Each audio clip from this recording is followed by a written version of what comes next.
Salut Raboteur et bienvenue dans cette nouvelle vidéo. Alors oui, ça fait longtemps que j'ai pas fait de vidéo sur YouTube, ça va faire à peu près un mois. Et- Pardon, il y a eu les vacances et j'ai eu pas mal de chantiers qui étaient pas filmables. Du coup, c'est pour ça que j'ai mis pas mal de temps à faire des vidéos. Mais enfin voilà, je suis revenu. Là, j'ai quand même pas mal de projets qui vont arriver et qui vont pouvoir être filmés, j'en parlerai tout à l'heure. Et donc du coup, le sujet de la vidéo, c'était la réponse à la FAQ que j'ai fait il y a une dizaine de jours. Donc j'ai noté les questions qui reviennent quand même assez souvent, plus des questions qui ont été posées spécialement dans la vidéo FAQ. Du coup, j'ai séparé les questions en trois catégories. J'ai fait le professionnel, l'outillage et le personnel. Euh, Bah voilà, c'est parti. Allez, générique, et puis je réponds à vos questions.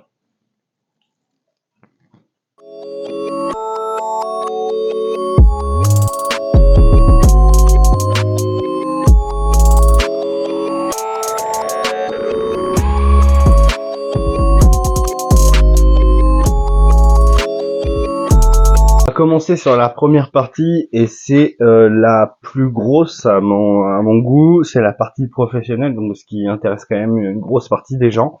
Donc j'ai pas noté le nom des gens, hein, mais par contre voilà, je vais faire les questions dans l'ordre. J'espère qu'il y aura pas trop de redondance. Alors j'ai une première question qui parlait. Alors pour quelle raison bosses-tu avec le roi? Parce qu'il y en a qui me suivent sur Instagram et ça va faire maintenant un mois et demi que je travaille en tant qu'artisan poseur pour le roi Merlin. Alors pourquoi j'ai fait ça? Après il y a une question qui va dans cette celle-là, c'est est-ce intéressant financièrement ou est-ce que c'est pour combler les trous? Alors initialement, en début d'année, février, mars, j'ai suivi une période un peu compliquée au niveau du travail. C'est que fin 2022, j'ai fait une très très bonne année en termes d'entreprise. Et c'est vrai que à partir de janvier 2023, j'ai eu du travail. Et février, j'ai eu un très très très très gros trou. Donc pendant 2 mois, j'ai dû faire 2 chantiers. On en discutait avec des copains où bah, c'était une période compliquée, même eux aussi travaillaient pas et je me posais beaucoup de questions et du coup l'intérêt c'était de faire. Bah, alors j'ai fait aussi un peu d'intérim en sous-traitance. Hein. On va pas se le cacher, artisan c'est bien, mais faut aller le trouver le travail et quand on est une jeune entreprise, ça peut être compliqué d'avoir un carnet d'adresses comme une entreprise qui a 20 ans d'existence. Donc il faut bien manger à la fin du mois, faut se nourrir. J'ai une maison à payer, donc j'ai fait un peu d'intérim et j'ai pris la décision du coup de m'inscrire à Leroy. Alors moi je suis dans le 37. J'ai commencé à m'inscrire sur Leroy dans le 41, donc c'est le département voisin parce que je voulais développer un peu mon activité sur le 41, parce que je suis dans le sud 37. Donc du coup c'est vrai que le 41 est pas si loin de la maison.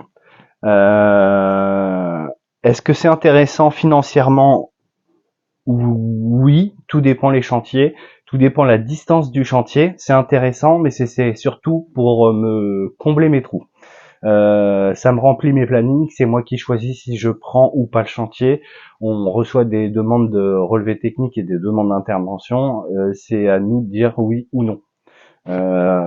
Donc clairement, c'est vraiment uniquement pour combler les trous et puis faut pas se le cacher, c'est moins stressant, ils fournissent tous les matériaux, nous on vient avec nos compétences et nos outils, donc c'est plutôt pas mal, il y a moins de stress et c'est intéressant financièrement. Oui, moi j'estime que à l'heure d'aujourd'hui c'est intéressant, c'est un bon complément. Après je ne compte pas dessus pour faire toute ma carrière, je préfère mon entreprise, avoir mes projets perso.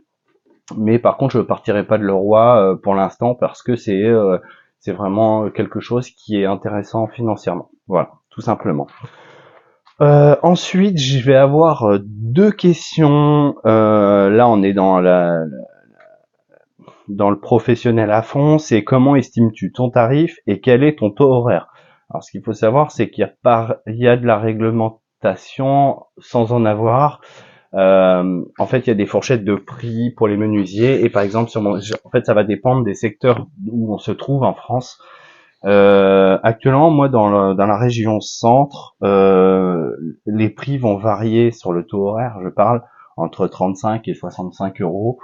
Là, à l'heure aujourd'hui où je vous parle, je suis à 48 euros de l'heure. Alors là, c'est hors tout, hein. Ça comprend tout. Donc, ouais, je suis à 48 euros. Et comment j'estime mon tarif? Eh ben, pour estimer un tarif, il y a plusieurs critères à prendre en compte. Donc déjà, il va y avoir les matériaux, il va y avoir ton tarif, tes charges fixes. Moi, par exemple, je suis en micro pour l'instant, donc j'ai mes déclarations sur le chiffre d'affaires, donc j'ai les URSSAF. Et il y a d'autres charges qu'il faut prendre en compte dans son tarification qui est importante, donc les assurances des véhicules, les déplacements, l'essence, l'assurance décennale. Enfin, il y a tout ça à prendre en compte. Et quand on veut connaître son réel taux horaire, et ben en fait il faut prendre le salaire qu'on veut tous les mois, on le multiplie par 12, ça nous fait une somme. On additionne la décennale à l'année, on additionne l'assurance du véhicule à l'année, on additionne toutes ces choses en plus, on divise par 12, ça nous fait une valeur par mois minimale qu'il faut engranger pour l'entreprise, et sur sur cette valeur du mois, on divise par le nombre de jours, donc il y a 20 jours ouvrés, donc 25 jours ouvrés, on divise par 25 et après on divise par 24 pour avoir le taux horaire. Et en fait voilà, ça nous donne un prix au taux horaire. Et moi, pour être dans ma rentabilité, il faut que je sois à 48. Ça peut paraître excessif pour certains, c'est très bas pour d'autres. À l'heure d'aujourd'hui, ce tarif me correspond parce que je n'ai pas beaucoup de refus. J'en ai, hein, mais à partir du moment tant qu'on n'a pas de refus sur ces chantiers, c'est qu'on est trop bas. À partir du moment qu'on va commencer à avoir des refus, ça veut dire qu'il y a de la concurrence, et là, ça veut dire qu'on va commencer à arriver dans la zone où on est bien dans le prix. Après, par contre, si on a tous nos devis qui sont refusés, c'est que là, on est trop élevé. On a surestimé la valeur qu'on veut gagner. Parce qu'à un moment donné, artisan c'est bien de gagner sa vie, mais le but c'est pas d'escroquer les gens, et c'est d'être droit dans ses bottes et d'être moi voilà, j'ai fait de quoi gagner ma vie correctement, sans faire payer le client à des prix exorbitants. Donc voilà. Ensuite, après, niveau atelier, tu resteras là ou penses-tu prendre plus grand? Alors là, c'est une très grosse, c'est une très très bonne question. Actuellement, là, mon atelier, il fait 24 mètres carrés. C'est pas très grand, c'est même très petit. Quand j'ai des gros projets, c'est compliqué. Je suis obligé de faire le montage par partie. J'utilise le salon. Et c'est pas pratique au quotidien. Là, il y a un très gros truc qui va se passer dans l'année, en tout cas je l'espère, c'est qu'on a mis en vente notre maison et on cherche une nouvelle maison pour pouvoir y intégrer l'atelier dans cette maison. On est sur quelques pistes en ce moment, c'est pas encore fait, mais dans l'année ça sera fait, c'est une quasi-certitude. L'objectif c'est d'avoir un atelier de 50 à 60 mètres carrés minimum.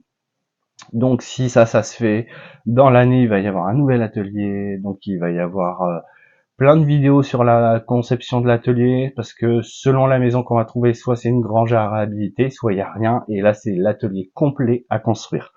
Donc là c'est important pour moi. Là c'est un projet de vie, parce que la maison en tant que telle, elle est très bien celle qu'on a, mais professionnellement c'est pas bon. Des ateliers en dehors de la maison sur notre secteur, il y en a pas, ou le peu qu'il y a, c'est des prix exorbitants. Du coup, c'est un vrai confort d'avoir l'atelier à proximité de la maison. Donc du coup, c'est pour ça qu'on a décidé de vendre. J'espère vraiment que ça va se faire. En tout cas, les banques nous suivent, ça c'est déjà bon. Pour moi, là, l'atelier, devient la priorité pour pouvoir travailler convenablement, pour pouvoir accueillir éventuellement des stagiaires, des, euh, des stages. Voilà, j'ai beaucoup de demandes, sauf que j'ai pas la structure pour accueillir. Il y a des normes minimales, il faut investir, il faut des WC, il faut des normes d'aspiration, Voilà, il faut tout un atelier aux normes et dans si peu de surface, c'est compliqué. Donc l'objectif, c'est d'avoir un vrai atelier, que je puisse travailler dans de bonnes conditions, à pas bouger un truc pour quand j'ai besoin de faire quelque chose. Donc là, c'est vraiment important. Donc si ça se fait, ben, vous serez les premiers avertis.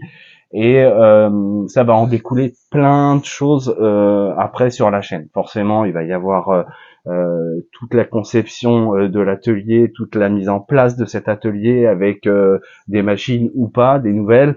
Bon, voilà, ça va en découler plein de choses. Donc ça, c'est quelque chose qui va se faire à plus ou moins court terme. Voilà, c'est en cours. Je vous tiendrai au courant là-dessus. Donc il y avait une nouvelle question, un nouvel atelier en préparation. Oui, voilà. Comment arrives-tu à être rentable ou compétitif en utilisant des panneaux mis à disposition et des champs plaqués par ton fournisseur?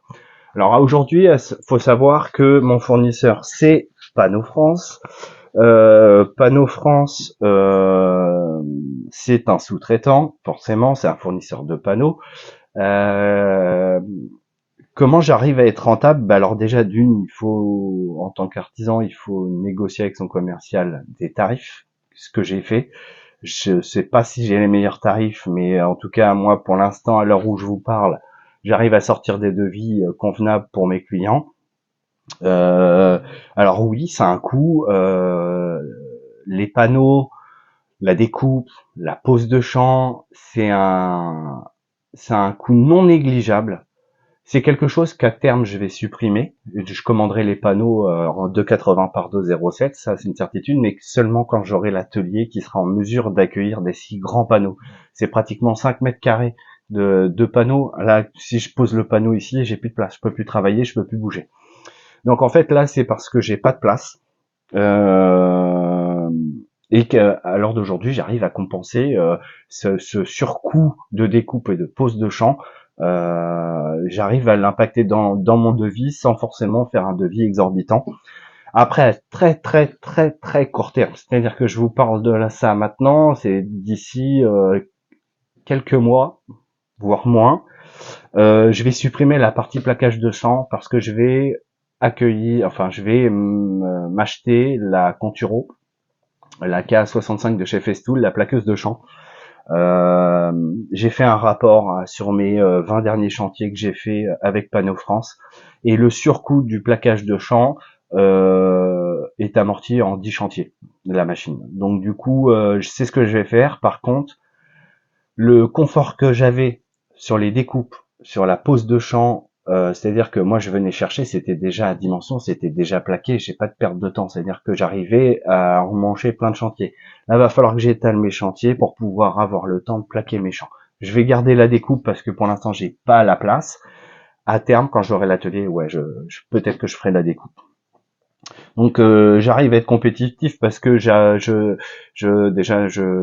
mets pas des prix exorbitants sur ma marchandise, je prends juste de quoi payer mes charges et voilà, le jour où ça augmente trop, bah, on appelle le commercial, on dit qu'on n'y arrive plus. Ça m'est arrivé il y a 6 mois, j'ai dit écoute, tes prix sont exorbitants et on négocie, tout se négocie. Voilà, il faut montrer des preuves, faut montrer que pour un projet il y a 2 ans, il y a 1 an et le projet aujourd'hui, il y a un projet équivalent. Il faut justifier une hausse et des fois c'est pas justifié, donc on arrive à négocier ça. Voilà. Ensuite, la présentation de la présentation de façon de préparer le bon de commande pour les panneaux. Alors ça, je vais en parler, mais c'est compliqué de présenter, c'est assez simple et compliqué à la fois. En fait, si tu veux, quand je fais un plan 3D pour mes clients, donc j'utilise le logiciel SketchUp. Sur SketchUp, je fais mon projet dans son entièreté. Et après, il y a un petit plugin qui vient s'ajouter à SketchUp. Ça s'appelle fiche de débit. En fait, on sélectionne le projet et ça va nous éditer sur Excel une fiche de débit. Donc avec le nom, les dimensions et l'épaisseur. Ce que je fais, c'est que je reprends ce tableau, je le remets par mail et je précise à quel endroit je pose les champs, tout simplement. Quand le bon de préparation au niveau de Panneau France, il est très simple. Hein, voilà, je précise le nom, la référence du projet, la couleur qui a été choisie par le client, parce que j'ai un nuancier, donc le client choisit sa couleur. Et je mets la fiche de débit que je contrôle, bien sûr, hein, parce que on sait jamais, sur des logiciels informatiques, il peut y avoir des décalages, donc je contrôle. Et une fois que c'est contrôlé, je balance la fiche de débit, tout simplement en précisant si je veux les champs sur les grands côtés, sur les petits côtés, partout, ou sur un seul grand côté. Voilà. Si j'ai un plan coupé à 45 par exemple, voilà, je précise que sur la planche numéro 2, je veux une découpe à 1 m 10 par exemple, j'ai une coupe à 45 jusque voilà, avec une pose de champ sur le plan coupé, c'est tout simple, hein. Vraiment, je me prends pas la tête avant, je prenais une feuille Word que je mettais aux dimensions du panneau et j'essayais d'intégrer tous mes panneaux pour voir combien de panneaux il me fallait. Ben, j'ai arrêté toutes ces choses-là. Maintenant c'est Panneau France qui s'en occupe. Mais j'en parlerai s'il faut. Je pourrais faire une vidéo sur la préparation d'un projet de A à Z, de la conception SketchUp à la commande chez le fournisseur. Alors je vous montrerai pas mes prix parce que c'est personnel, mais je peux vous montrer un projet de A à Z jusqu'à l'envoi du mail. Ça, il n'y a pas de souci. Ensuite, il y avait comme question, avez-vous des marques de vis et de quincaillerie à proposer en rapport qualité-prix? Alors ça, c'est propre à chacun. Moi, en termes de visserie, j'utilise la marque Le Galet. Le Galet, c'est mon fournisseur de quincaillerie pour tout ce qui va être visserie, coulisses, tiroirs, tout ce qui est accessoires de dressing. Voilà, je commande tout chez Le Galet. Alors pourquoi Le Galet? Alors déjà d'une, mon commercial, c'est un ami. Mais ils ont des prix super compétitifs. En tout cas, je parle pour moi parce que les prix c'est pareil, hein, comme chaque fournisseur. Tout dépend de l'artisan, comment il est négocié avec son commercial. Là où j'ai les meilleurs prix, moi, c'est chez Le Galet. Après, pour quelqu'un qui n'est pas professionnel, quelle marque en rapport qualité-prix? Je vais citer Spax. Spax, c'est une bonne marque de visserie. Après, ils sont peut-être un peu chers pour un particulier, mais voilà, c'est quelque chose qu'on peut trouver dans les grandes surfaces de bricolage. Mais si on peut aller chez un quincaillier, c'est quand même plus simple. Je sais que chez Le Galet, de mémoire, on n'est pas obligé d'avoir si on est obligé d'avoir un compte pro. Donc ouais, il y a Spax qui est pas mal. Après, on n'est pas obligé d'aller dans les très très très grandes marques de vis. Moi, je sais que par exemple, voilà, pour les vis de terrasse, je vais pas chez Le Galet parce qu'ils sont pas compétitifs dessus. Moi, je commande sur le site et donc là, du coup, tout le monde peut commander. C'est Sudbois. Sudbois, je commande tout ce qui va être les protections de lambourde, la visserie, les plots. Ils sont très très très compétitifs, des livraisons ultra rapides. Voilà, j'ai pas de pub, j'ai pas de rémunération sur ça, mais voilà. Moi, je commande tout chez Sudbois. J'ai pas beaucoup de fournisseurs en vrai, s'il faut récapituler. J'ai Panneau France pour les panneaux, j'ai Le Galet pour la quincaillerie et tout ce qui est accessoires de terrasse, on va dire que c'est Sudbois. Voilà, et en termes de finition, j'ai Anova Bois. Voilà, partie professionnelle, on va dire que c'est bon. Si vous avez d'autres questions qui n'ont pas été posées, s'il y a encore d'autres réponses que vous aimeriez avoir, vous n'hésitez pas à les poser, je répondrai en commentaire. Là, j'ai deux petites questions sur les outillages. Un conseil sur une bonne scie radiale pour un budget de 300-400 euros. Alors, 300-400 euros, alors là on est d'accord, on part sur un budget amateur, un bricoleur qui veut travailler mais avec du bon matériel, parce que moi si j'avais du matériel conseillé, ça serait du Festool, mais Festool c'est hors de prix. Ce que j'avais noté, moi, pour une radiale, ça serait la Metabo, la KGS 254M. Pour un budget entre 3 et 400, là on est à 350 euros chez Toolstation. Pourquoi celle-là? Parce que déjà d'une, il y a un laser quand on vient découper, c'est plus simple au niveau de son trait de coupe. Elle est assez compacte, elle est très polyvalente et elle a une inclinaison dans les deux sens que toutes les machines ne font pas. Quoique maintenant, de plus en plus de machines le font. Donc voilà, je répète, c'est la Metabo, la KGS 254M. Voilà, Metabo, ils font des très très bonnes machines. Elles sont assez résistantes et pour ce tarif-là, c'est très bien. Voilà. En plus, alors par contre, elles vont avoir deux tubes, donc ça fait un sacré recul, mais ça permet de faire des découpes à mi-bois je déconseille celle que j'ai moi actuellement, la DeWalt. En fait, je peux pas bloquer la descente de la lame vu que c'est sur le bras entier que, en fait, le pivot se fait sur le bras entier. Alors oui, elle est compacte, mais je peux pas faire des découpes à mi-bois, je peux pas bloquer la descente. Donc celle-là, la Metabo, elle est pas mal. Et puis sinon, j'avais une question équivalente aussi, c'était sur la scie sur table. As-tu un produit à conseiller entre 400 et 500 euros?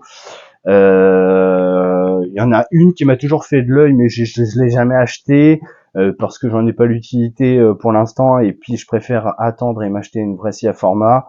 Ça serait la DeWalt, la DWE 7485. Je l'ai trouvé à moins de 500 euros sur Fixami. Alors c'est un site où j'ai commandé déjà une ou deux fois, donc c'est un site de confiance, il n'y a pas de souci. Après, je pense qu'on peut peut-être la trouver moins chère, mais on est un peu moins, on est en dessous de 490 euros, donc on est dans le budget qu'on m'avait fixé. Ce que j'aime bien avec cette scie sur table, c'est qu'elle est précise, les accessoires sont de qualité.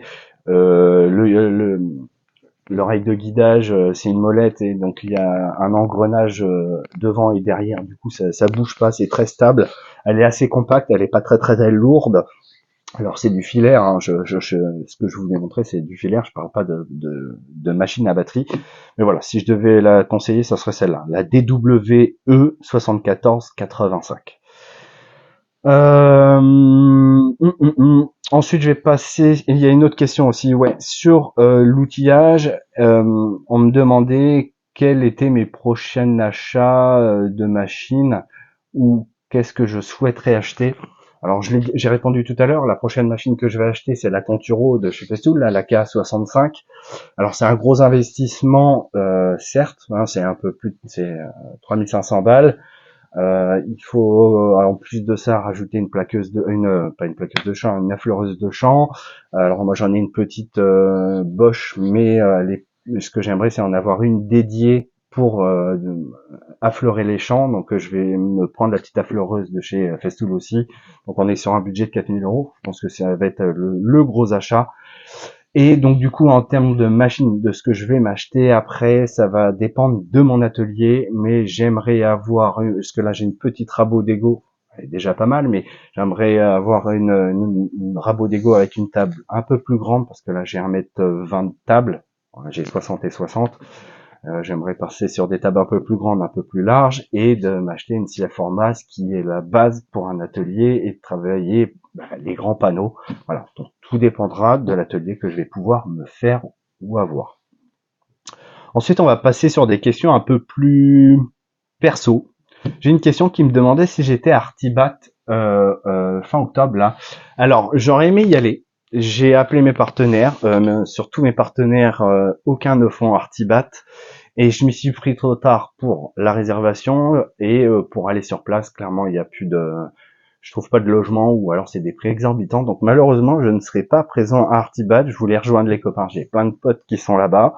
Malheureusement, ça sera pas possible. Je m'y suis pris un peu tard et puis clairement, je suis un peu débordé en ce moment au niveau taf. Je prends une claque sur tous mes plannings.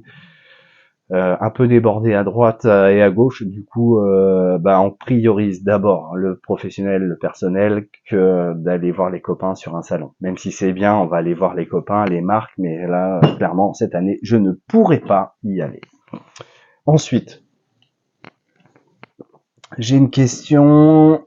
Quels sont tes partenaires de la chaîne? Alors, j'en ai pas 50. Voilà, clairement, je cours pas après les partenaires. Les partenaires que j'ai, ce sont des partenaires qui sont venus vers moi, sauf un. Le partenaire historique et principal de la chaîne, c'est Comptoir des Pros. Comptoir des Pros, c'est un site internet. C'est une entreprise qui est basée dans le nord de la France, au niveau de Tourcoing. Et c'est eux qui m'avantage sur de l'équipement, sur tout l'outillage Festool que j'ai depuis sur la chaîne. C'est grâce à eux. Donc je vous invite à aller sur leur site. Ils sont vraiment ultra compétitifs au niveau de l'outillage. En tout cas, je parle pour la gamme Festool. C'est vraiment très avantageux. Je trouve qu'ils sont moins chers. Ils ont tout le temps du stock sur énormément de références. Donc voilà.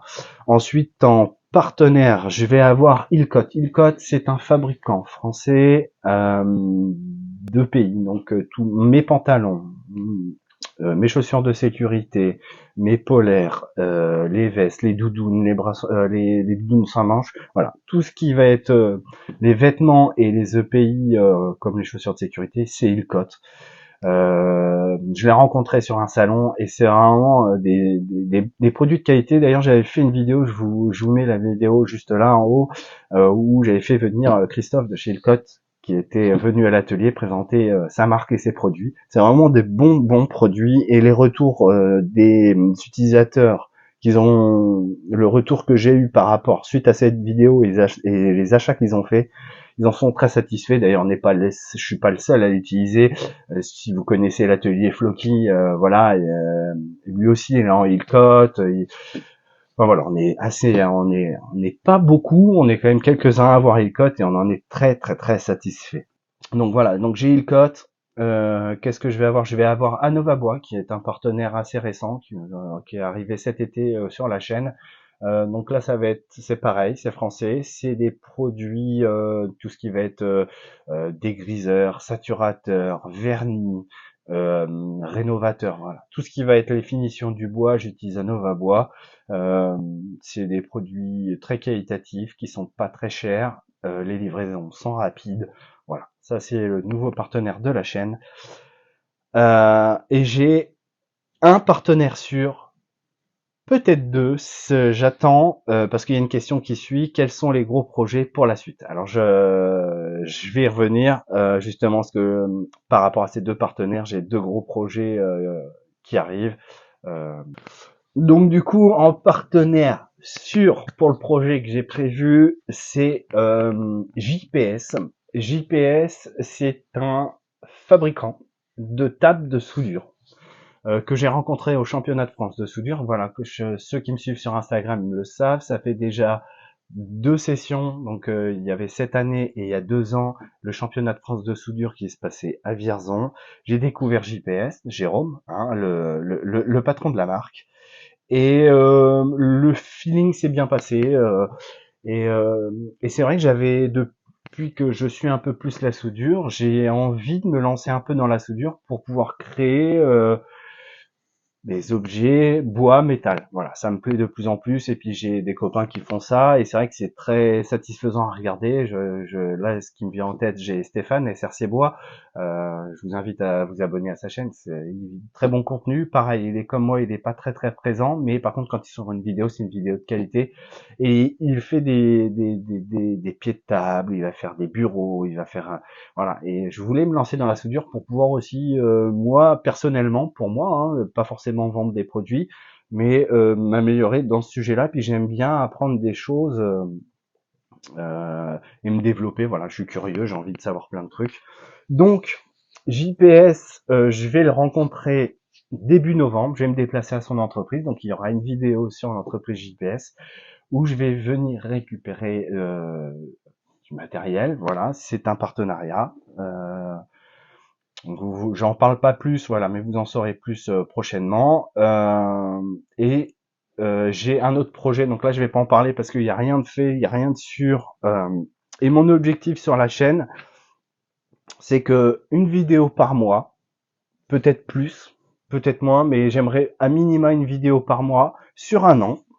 Euh, Faire une session, c'est-à-dire de débuter la soudure de A à Z, c'est-à-dire que je démarre avec rien, aucune compétence, aucune, moi je connais rien de soudure, rien.